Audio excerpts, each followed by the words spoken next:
नमस्कार. Being homemaker या आपल्या यूट्यूब चॅनलमध्ये मी पल्लवी तुम्हा सगळ्यांचं अगदी मनापासून स्वागत करते.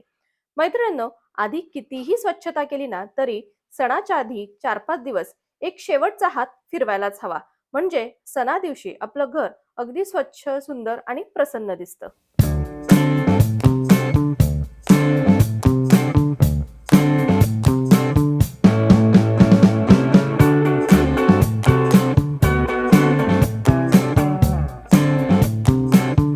नेहमीच मी माझ्या घराच्या स्वच्छतेला सुरुवात करते ती म्हणजे माझ्या गॅलरीपासून. कारण काय होतं ना, घरामध्ये ज्यावेळेस आपण नंतर स्वच्छता करू त्यावेळेस बऱ्याचशा गोष्टी अशा असतात ज्या स्वच्छ करून आपल्याला बाहेर उन्हात वाळत ठेवायच्या असतात. मग अशा वेळेस आपली गॅलरी स्वच्छ असायलाच हवी. त्यामुळे सगळ्यात आधी मी गॅलरी स्वच्छ करून घेते. घरातली स्वच्छता होईपर्यंत गॅलरी सुकते आणि मग तिथे बाकीच्या वस्तू मांडता येतात. कसं आहे ना, वस्तू नुसत्या हवेवर सुकवणं आणि उन्हात सुकवणं यात फार मोठा फरक आहे. उन्हात जर व्यवस्थित सगळ्या वस्तू सुकवल्यात तर त्याच्यावरती डाग वगैरे पडत नाहीत आणि अगदी खडंग वाळल्यामुळे लवकर त्या खराबही होत नाहीत. आता जनरली एखाद्या सणासाठी किंवा कार्यक्रमासाठी आपण जर स्वच्छता करत असू ना, तर आपला घराचा एंट्रन्स चकचकीतच हवा. पाहुणे मंडळी येतात आणि मग त्यांना सगळ्यात पहिल्यांदा दिसतो तो म्हणजे तुमच्या घराचा दरवाजा किंवा तुमच्या घराला गेट असेल तर ते. आणि त्यावरूनच आपल्या घराचं एक इम्प्रेशन तयार होतं, की आतून आपलं घर कसं असेल. तर माझ्या मेन डोअरला ही अशी मॉस्किटो नेट बसवलेली आहे. अगदी घरच्या घरीच मी ही नेट तयार केलेली आहे. म्हणजे वेल्क्रो आणि साधा आपली प्लास्टिकची जाळी वापरून तयार केलेली आहे. या अशा बारीक जाळीवरती धूळ फार बसते. पण प्लास्टिक असल्यामुळे स्वच्छ करायला अगदी सोपं. पाणी आणि ब्रशच्या साहाय्याने अगदी व्यवस्थित स्वच्छ होते आणि कडेला वेल्क्रोज आहेत. त्यामुळे ती फक्त चिटकवायची आहे आणि काढायची आहे. त्यामुळे त्याचं इन्स्टॉलेशन सुद्धा अगदी सोपं. वरचे वर मी ही नेट अशी स्वच्छ करत असते. त्यामुळे पहा आता 2 वर्ष झालं तरी देखील या नेटचा कलरही चेंज झालेला नाही. अगदी आहे तशी आहे. आपलं मेन गेट शक्यतो असं थोडंसं डिझायनर, डेकोरेटिव्ह असतं. त्याला अशी जाळी वगैरे असते, डिझाइन असते. त्यामुळे स्वच्छ करायला थोडंसं अवघडच. पण तरीही वेळ द्यायचा निदान सणाच्या वेळेस तरी आणि अगदी बारकाईने सगळं व्यवस्थित स्वच्छ करून घ्यायचं. धूळ असते इथे काही चिकट, तेलकट वगैरे थर नसतो. फक्त धूळ असते बसलेली. साध्या ओल्या कपड्याने देखील ही धूळ व्यवस्थित स्वच्छ होते. यावेळी स्वच्छतेसाठी मी असा एक मायक्रोफायबर ब्रश मागवलेला आहे. आता घरी फर्निचर केल्यामुळे थोडंसं उंच असल्यामुळे तिथे हात पोहोचत नाही म्हणून. तर हे जे मायक्रोफायबर क्लॉथ आहे याला लावलेलं ते असं रिमूव्हेबल आहे. त्यामुळे स्वच्छतेनंतर काढून आपण ते मशीनमध्ये धुवू शकतो. प्लस हा ब्रश असा बेंड होतो. त्यामुळे अगदी कानाकोपऱ्यापर्यंत वरपर्यंत असा वरती फ्लॅट सरफेस असेल तर तिथपर्यंत पोहोचतो आणि हा एक्सटेंडेबल रॉड याला दिलेला आहे. त्यामुळे अगदी उंच स्लॅबपर्यंत देखील हा ब्रश पोहोचतो. तर या रॉडच्या पुढे हा ब्रश असा फिक्स करता येतो आणि अगदी उंच असा हा ब्रश तयार होतो.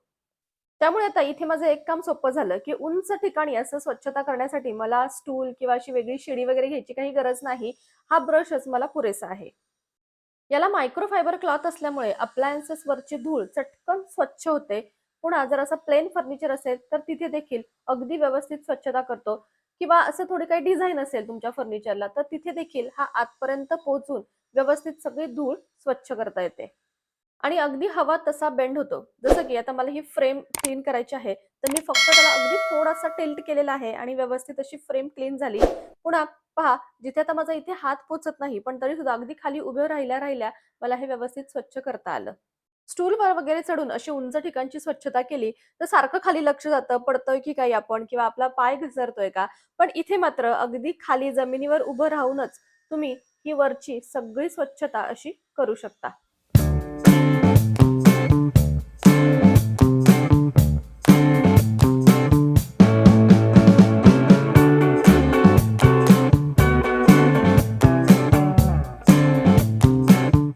आता यानंतर आपल्या घराचं मेन अट्रॅक्शन म्हणजे आपला सोफा.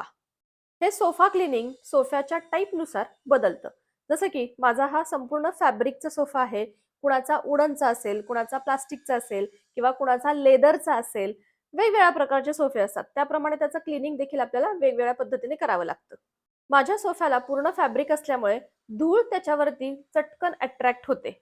त्यामुळे मला तो वरचेवर स्वच्छ करावा लागतो. आणि ही धूळ फक्त ब्रशने झटकून चालत नाही, तर याला व्हॅक्यूम क्लीनरच हवा. म्हणजे व्यवस्थित धूळ कलेक्ट होते, इतरत्र पसरत नाही.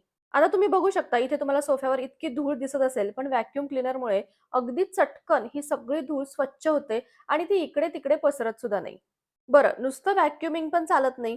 थोडंसं ओल्या कपड्याने जर पुसलं ना, तर राहिले-साहिले सुद्धा सगळं व्यवस्थित स्वच्छ होऊन जातं. तर त्यामुळे माझी नेहमीचीच टेक्निक, एखादं लीड घेते मी आणि त्याला मायक्रोफायबर क्लॉथ थोडा ओला करून मग गुंडाळते आणि पहा अशा पद्धतीने स्वच्छ करते. तुम्हाला इथे पुसता-पुसताच डिफरन्स जाणवत असेल, की जी राहिली-साहिली जी सगळी धूळ असते ती देखील या ओल्या कपड्याला लागते आणि ती स्वच्छ होते.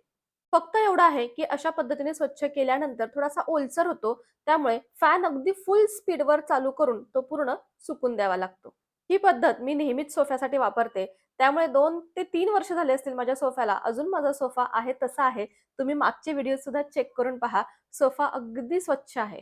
बरं, व्हॅक्यूम क्लीनर कोणता वापरतेस? हे देखील तुम्ही मला नेहमी विचारता. त्यामुळे आज पुन्हा एकदा व्हॅक्यूम क्लीनर विषयी सुद्धा सांगते. तर माझ्याकडे हा अगारो आयकॉन 1600 वॅटचा बॅगलेस ड्राय व्हॅक्यूम क्लीनर आहे. याबरोबर वेगवेगळ्या ॲक्सेसरीज मिळतात. त्यामध्ये हा आहे एक एक्सटेंडेबल रॉड, सर्व्हिस नोझल आणि मल्टीपर्पज ब्रश. फ्लोअर क्लीनिंगसाठी हा फ्लोअर ब्रश. या सर्व ॲक्सेसरीज अटॅच करण्यासाठी असा हा मोठा होस पाईप. हा व्हॅक्यूम क्लीनर बॅगलेस आहे, म्हणजे याला रिमूव्हेबल 1.5 लिटरचा डस्ट कलेक्टिंग कंटेनर आहे. इथेच पॉवर बटन आणि त्याच्या शेजारी पॉवर कॉर्ड रिट्रॅक्शन बटन आहे. व्हेरिएबल सक्शन कंट्रोलसह 360 डिग्री रोटेटिंग व्हील दिलेला आहे आणि large wheel for easy portability. याला 1600 वॅटची मोटर आहे, त्यामुळे कोणत्याही ड्राय सरफेसवरची डस्ट इझिली रिमूव्ह होते. आणि यामध्ये आहेत हेपा फिल्टर्स, त्यामुळे पुन्हा डस्ट ही रिसर्क्युलेट होत नाही. सायक्लोनिक सक्शन असल्यामुळे डस्ट ही सेपरेट आउट होते. या व्हॅक्यूम क्लीनरची कॉम्पॅक्ट डिझाइन आहे आणि 5 मीटर लाँग केबल देखील आहे. त्यामुळे अगदी मॅक्झिमम फ्लोअर कव्हरेज आपल्याला मिळते. तर हा अगारो आयकॉन व्हॅक्यूम क्लीनर मी वापरते, ज्याविषयी सगळी माहिती मी तुम्हाला सांगितलेली आहे. तुम्हाला जर हा व्हॅक्यूम क्लीनर घ्यायचा असेल तर लिंक डिस्क्रिप्शन बॉक्समध्ये दिलेली आहे. आता आपण फ्लोअर क्लिनिंगचं बघूयात. तर पहा, मधल्यामध्ये आपण नेहमीच फरशी पुसतो, पण जे आपल्या रूमचे कॉर्नर्स असतात किंवा या अशा ज्या साइड्स असतात, तिथे पहा अशी धूळ जाऊन बसते आणि मग ती तिथेच चिकटून देखील बसते आणि ती लवकर स्वच्छ होत नाही. इथे इझी क्लिनिंगसाठी आपल्याला घ्यायचंय थोडंसं डिटर्जंट, बेकिंग सोडा आणि त्यामध्ये थोडंसं व्हिनेगर टाकायचं. याची पेस्ट तयार करून घ्यायची आणि ही पेस्ट अशा ज्या साइड्सवरती धूळ चिकटलेली आहे किंवा आपल्या घराचे जे कॉर्नर्स असतील तिथे लावायची. 10 ते 15 मिनिटांसाठी ही पेस्ट अशीच लावून ठेवायची आणि 15 मिनिटानंतर एका ब्रशच्या साहाय्याने फक्त अगदी वरचेवर जरी तुम्ही घासलं ना, तरी सुद्धा ही चिकटलेली जी धूळ असते ती लगेच सेपरेट आउट होते. अजून जास्त जर जिद्दी असेल तर तारेची घासणी वापरली तरीही चालेल आणि यानंतर पहा फक्त पुसून घ्या. अगदी सगळं व्यवस्थित स्वच्छ होईल. आता हा जो गॅप असतो तिथे सिमेंट भरलेलं असतं आणि तिथे देखील असा काळपटपणा आलेला असतो, तर तो घालवण्यासाठी टाईल रिफॉर्म यूज करायचं. तर हे टाईल रिफॉर्म त्यावरती टाकायचं. पेस्ट असते एक अशी, ती त्याच्यावरती लावायची आणि एकदम अशी ब्रशच्या साहाय्याने किंवा आणखी काही असेल तर त्या साहाय्याने अशी पसरून घ्यायची. घरातल्या कोणत्याही टाईल्सच्या मधला गॅप जर असा काळा पडला असेल आणि तो विचित्र दिसत असेल, तर तिथे टाईल रिफॉर्म जरूर यूज करा. तर हे रिफॉर्म लावल्यानंतर वरचे जे एक्स्ट्रा रिफॉर्म असतं ते एखाद्या कपड्याने पुसून घ्यायचं. निदान अर्धा तास यावर पाणी पडू द्यायचं नाही आणि सुकल्यानंतर पहा हे एकदम असं व्यवस्थित व्हाईट आणि स्वच्छ दिसेल. आता वळूयात आपल्या घरातल्या पडद्यांकडे. खरं तर आजकाल घरामध्ये एवढे पडदे असतात की ते एका वेळी स्वच्छ करणं काही शक्य होत नाही. माझ्या घरातल्या काही रूमचे पडदे मी गणपतीच्या वेळेस स्वच्छ केले होते. फक्त हॉल मधला पडदा माझा स्वच्छ करायचा राहिला होता. मग यावेळेस तो देखील स्वच्छ केला. आता एवढे मोठे-मोठे पडदे हे मशीन वॉशच करायचे. पण मशीनमध्ये टाकण्यापूर्वी याच्या ज्या रिंग्ज असतात त्या अशा व्यवस्थित बांधून ठेवायच्या, म्हणजे त्या मशीनमध्ये सेपरेट होत नाहीत. आता हे पडदे थोडीशी धूळ असते त्याच्यावर, त्यामुळे लगेच मशीनला न टाकता आधी निदान अर्धा 1 तासासाठी तरी भिजत ठेवायचे. आता ह्या पाण्यामध्ये मी थोडंसं डिटर्जंट टाकलेलं आहे. तुमचे पडदे जास्त मळले असतील तर थोडा बेकिंग सोडा किंवा व्हिनेगर सुद्धा टाकू शकता आणि नंतर मग मशीन वॉश करायचं म्हणजे स्वच्छ. आता माझ्यासाठी सगळ्यात मोठा टास्क असतो तो म्हणजे असे मोठे-मोठे उंच स्लायडिंगचे डोअर्स क्लीन करणे. माझ्या घराला अशा 2 मोठ्या गॅलरी आणि 3 खिडक्या आहेत आणि त्या सगळ्यांना असे उंच स्लायडिंगचे डोअर आहेत. एवढं सगळं एका वेळी स्वच्छ करणं खरंच इम्पॉसिबल आहे. त्यामुळे 1-2 महिन्यातनं मी हे क्लीन करत असते. म्हणजे कधी बेडरूमचे करते, कधी हॉलमधील करते. म्हणजे असं नंबरवार मी त्याला वेगवेगळ्या पद्धतीने क्लीन करत असते. आणि क्लिनिंगला देखील मी अगदी सोपी प्रोसिजर फॉलो करते. म्हणजे असा एक स्प्रे घेतलाय. यामध्ये थोडंसं पाणी आणि डिश वॉशिंग डिटर्जंट टाकलेलं आहे. ग्लासवर व्यवस्थित हा स्प्रे करून घ्यायचा आणि वायपरच्या साहाय्याने फक्त हे पाणी नंतर क्लीन करायचं. या पद्धतीने ग्लास एकदम भारी स्वच्छ होते. म्हणजे इतकी क्लीन होते, की कधी-कधी मध्ये ग्लास आहे हे सुद्धा लक्षात येत नाही, एवढं स्वच्छ ग्लास होऊन जातं. आणि आता यानंतरचं क्लीनिंग करायचं आहे किचनमधलं. आधी माझं किचन खूप मोकळं होतं, त्यामुळे अगदी झटपट स्वच्छ व्हायचं. पण आता हे असे कॅबिनेट्स बनवल्यापासून क्लिनिंगला थोडासा वेळ लागतोच. पण ते देखील सोपं करण्यासाठी मी मागच्या व्हिडिओमध्ये तुम्हाला दाखवलंय, की इथे गॅसच्या वरचे जे कॅबिनेट्स आहेत, त्यावरती मी असा प्लास्टिकचा पेपर लावलाय. त्यामुळे हे कॅबिनेट्स अगदी झटपट स्वच्छ होतात. आणि ही जी दुसरी साइड आहे, तिकडे एवढं काही तेलकट उडत नाही.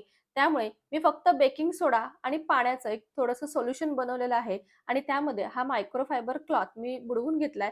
व्यवस्थित पिळून घेऊन फक्त पुसून घेतलेलं आहे. आणि हे जे किचन ओट्याच्या खालचे ड्रॉवर्स आहेत, तिथे तर सारखा हात लागतो. त्यामुळे ते सारखे खराब होत असतात. सो 8-10 दिवसातनं एकदा ते व्यवस्थित पुसले जातातच. त्यामुळे तुम्हाला आता देखील ते जास्त खराब झालेत असे दिसत नसतील. त्यामुळे एक नॅपकिन व्यवस्थित आता मी फिरवला तरी सुद्धा ते लगेच स्वच्छ देखील झाले. तर पहा या पद्धतीने अगदी झटपट दिवाळीच्या आधीचा शेवटचा हात मी माझ्या घरावरून फिरवलेला आहे आणि एकदम चकाचक झालं.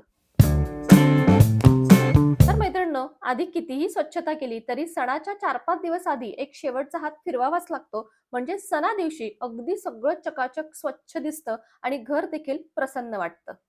तर आजचा हा व्हिडिओ इथेच थांबवते. तुमची सध्या सणावाराची तयारी, स्वच्छता, फराळ हे सगळं चालूच असेल.